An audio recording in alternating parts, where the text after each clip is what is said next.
We've all had to deal with somebody else's opinion.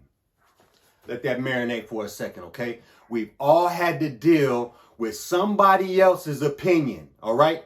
Their opinion from their side, from their mind on what they think, however smart they think they are, however dumb they may be. We all have mental trauma by being exposed to somebody else's opinion.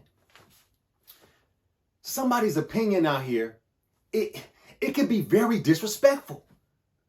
Okay? Take that. You can put your own self in anybody in your own shoes, okay, and say, okay, listen, let me take somebody's opinion about me. Let me take somebody's opinion about this matter in my life, this matter in life, and let me think about it. You know that brings a certain type of feeling on you where you feel like you were kind of disrespected. It don't matter if it was a sports commentator. It don't matter if it was a pastor. It don't matter if it was your mama, your friends. It don't matter. There are things that people say sometimes because they're being themselves and they have their opinion that are offensive and disrespectful. Okay? So understand that off the jump. Yeah, we all have opinions. All right? Yeah, we all are subject to other people's opinions. But have we ever really got to sit back and understand how harmful opinions can really be? And that's what I want to bring to your attention today. Because when you're looking at individuals that, you may want to be mentored by, you may want to be guided by, you may want to be taught by, you may want to look up to you. This is something that you need to pay attention to.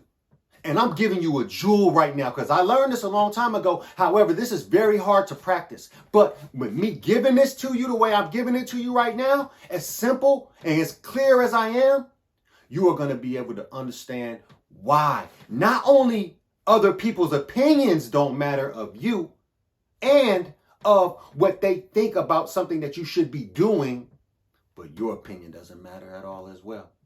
And you need to understand that. That's the first step to understanding who you are and who would be best for you to get you to where you want to be. All right? Understanding these type of things will put you ahead of not only anybody that you may be in competition with in whatever realm you think you're in competition with people. All right? Because you know that everybody always wants to look and see what the next person is doing so they can try to get ahead of them. All right. Yeah, it's a sickness that a lot of people are, they have these days. All right. And we know that. But at the end of the day, let's focus on why a lot of these people suffer from this sickness. They're too engulfed in their own opinions. When you're out there, be very observant to the individuals that are, pretty high ranking in the game. I'm talking about high level people that have been doing this for years and years and years, and just listen to them and try to, see if they're coming from multiple perspectives or if they're only stuck on one perspective. All right. Understanding these things will help you in making decisions on who not only do you want to attach yourself to business-wise, but also people that you want to let into your personal life to be able to learn from. It's very important to observe an individual and see if they're not all sold out to their opinion. And spiritually, I want to bring this to, to your attention as well, because in the spirit world where things manifest into this, it's considered arrogant. Okay. That's arrogance, man. You know what I'm saying? Anytime that you feel a need to project your opinion, you need to know that is an arrogant move in the spirit. So therefore, your motives are critical.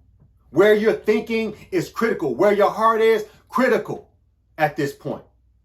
Understand that. Okay. And again, gossip, sports commentators, these are the type of things that we can get our emotions and our feelings from to make us understand how urgent of a matter this is and how we need to take this into consideration when we're out here observing other people that we think just got it going on.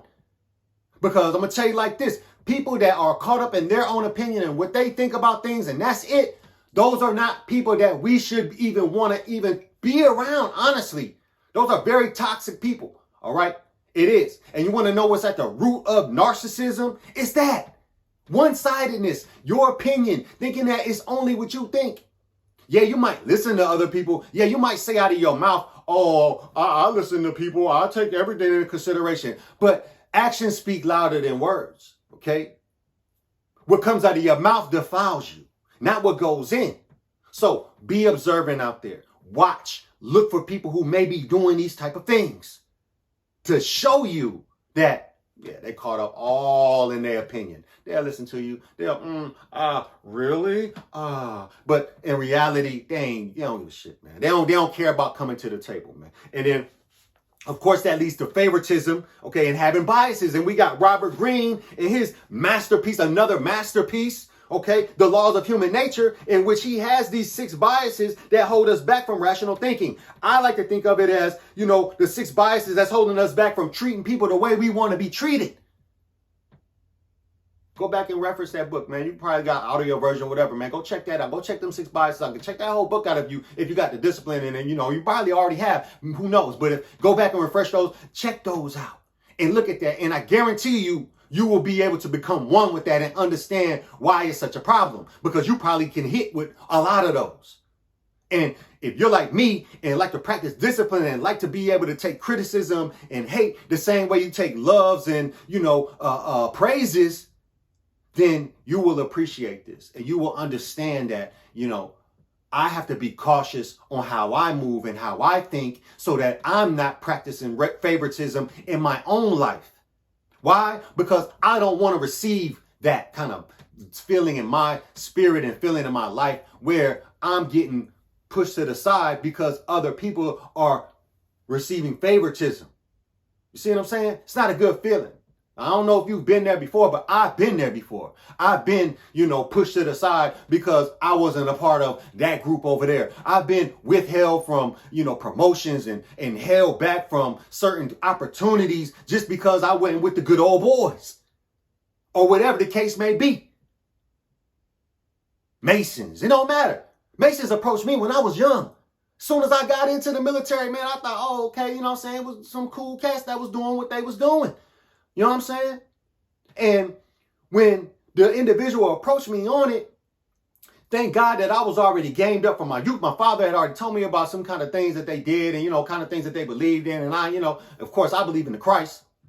Always have, even as a young boy.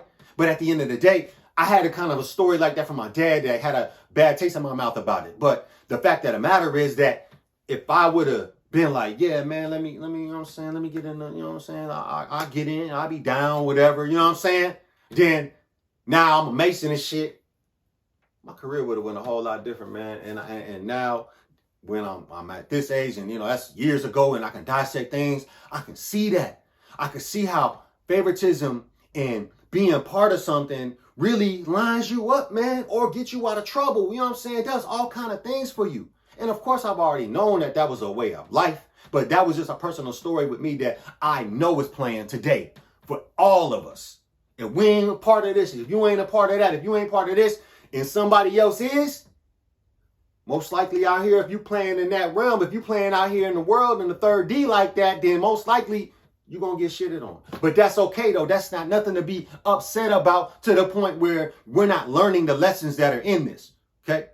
Understand me and my position as a life coach who's out here to encourage people to have peace in a world of chaos. Even when Christ told us he didn't come to bring peace. See, peace is something that we have to find on our own. We have to walk in that shit.